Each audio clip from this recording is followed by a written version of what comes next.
پاریس سن جەرمان و بروسیا دۆرتموند یەکێکیان ماڵەوەی لە چامپیۆنز لیگ دەکا و ئەوی تریشیان دەگاتە یاری کۆتایی.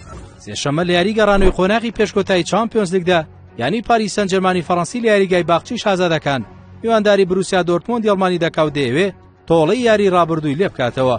ئەو دوویانەیە لە مێژوودا 7 جار ڕوبەڕوو یەک بوونەتەوە، هەر یەکەیان لە دوو یاریدا براوە بوو و لە سێ یاریشدا یەکسان بوون. پاریس سن جەرمان 7 گۆڵی تۆمار کردووە بەرامبەر 5 گۆڵی بروسیا دۆرتموند. یانە فەڕەنسیەکە لەم یاریدا پێویستی بە بردنەوەیە با جیاوازی 2 گۆڵ یان جیاوازی 1 گۆڵ و بردنەوە با لێدانەوەی گلاکەرەوەکان تا بکاتە یاری کۆتایی پاڕۆنتێکە.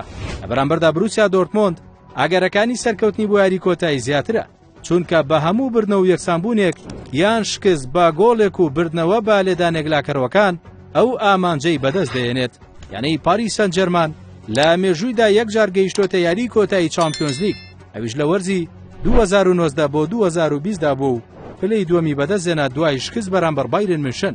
ئامانجیەوەیە لەم وەرزەدا ئەو خەونەی بەدی بێنێ و نازناوەکە بباتەوە. لە بەرامبەردا بروسیا دۆرتموند لە مێژوودا 22 جار بەشداری چامپیۆنز لیگی کردووە و 2 جار گەیشتووەتە یاری کۆتایی. نازناوێکی بەدەستێناوە کە لە وەرزی 1996 بۆ 1997 دا بووە دوای بردنەوەی لێڤانتۆس بە ئەنجامی 3 گۆڵ بەرامبەر گۆڵێک.